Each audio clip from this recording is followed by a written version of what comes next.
Ayun po, stop po muna natin. So, just a heads up lamang po. In this video is another throwback po. I believe this was a vlog from January or February yata 2024.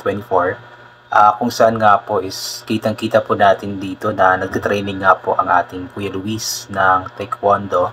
So, nakakatuwa lamang kasi itong batang ito is napakaraming skills, napakaraming talento.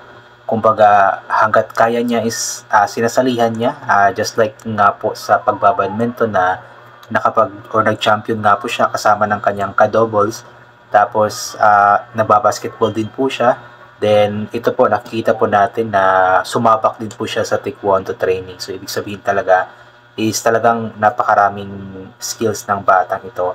I'm not sure kung ipinagpatuloy pa niya ito, pero parang hindi na yata. Pero whatever man po yung naging desisyon ni Luis kung na hindi niya ipinagpatuloy ito, at least kahit paano is nakapag-try nga po siyang mag-training sa pagte-taekwondo. Kumbaga, nasubukan nga po niya kung gaano nga ba kahirap ang training nito, ganito, ganyan.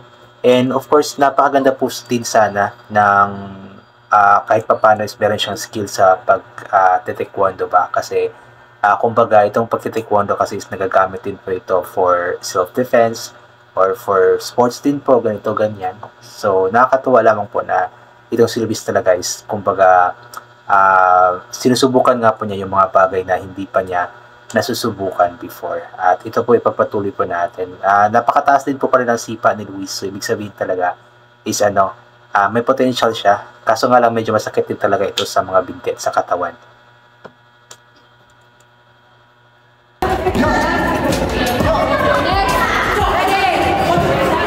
Travis.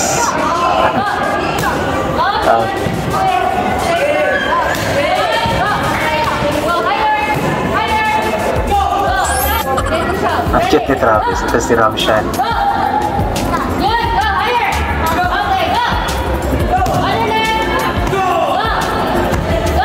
Matamlay si Ramshan. Pagod pa siguro.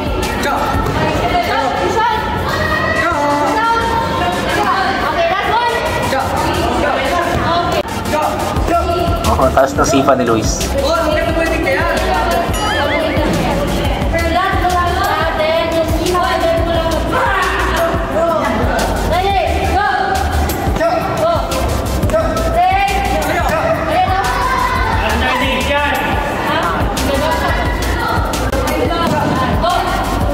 Malakas yan.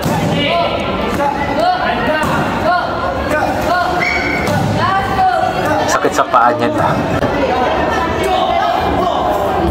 Travis again.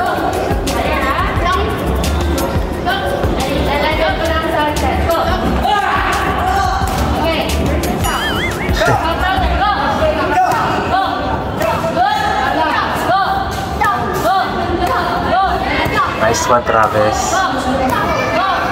Galing.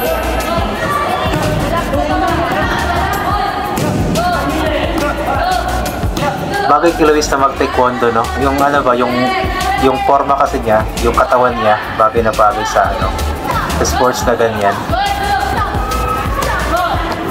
Ang liit pa ni Travis. Si Rainiel. Mataas rin yung sipa ni Rainiel eh.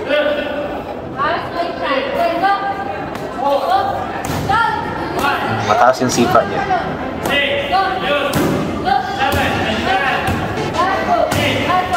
Okay, nice one, Rainiel. Ramshan.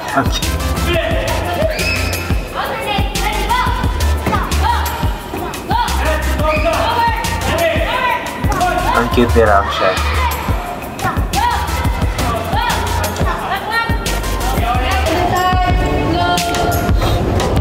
Yung second day na ito, nung first days wala si Noah, second days andun na nga po si Noah. At naka-uniform na sila Ramshan tsaka si Rainiel. Si Travis.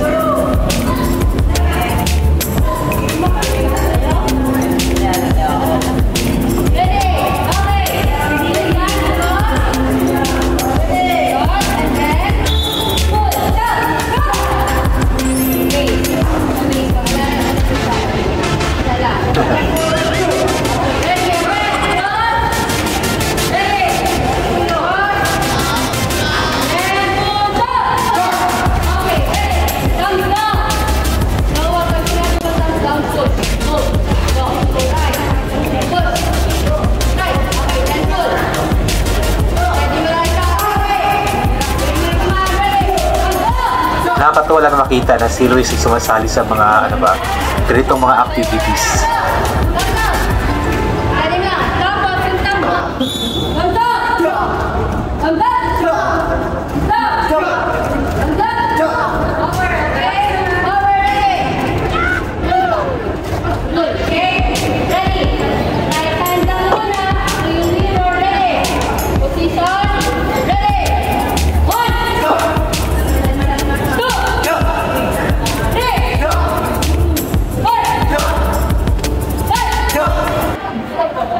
Seryoso si Luis eh.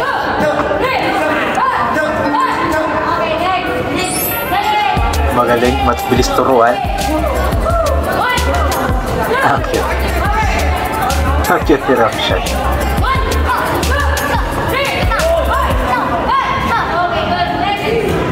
Travis. Ay, si Luis sila.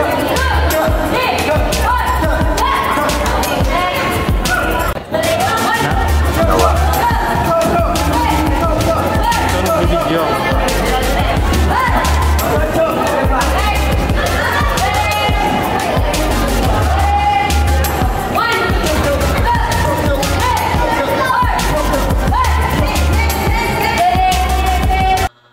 Ayun, napakagaling nga po ni Luis, napakabilis turuan po. So nakakatuwa lang na sumasali nga po si Luis sa mga ganoong mga activities.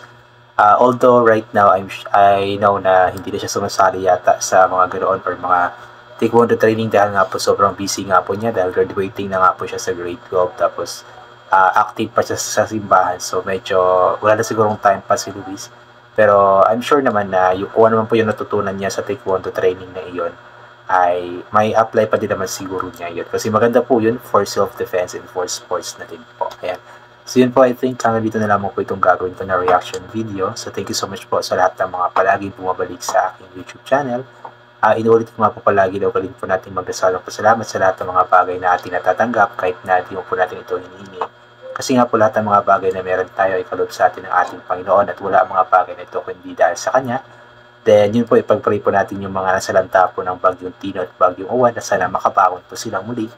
At yun nga po ang Tekram team po, Tekram family, sila Tekram, sila Tek June, si Tek Jason, si Kuya Alvin the Box, si Kuya August, si Kuya Stevie, sandun nga po sila sa Cebu ngayon para mag-mission at tumulong sa mga nasalanta ng Papio. So God bless po sa ating lahat at bye for now po.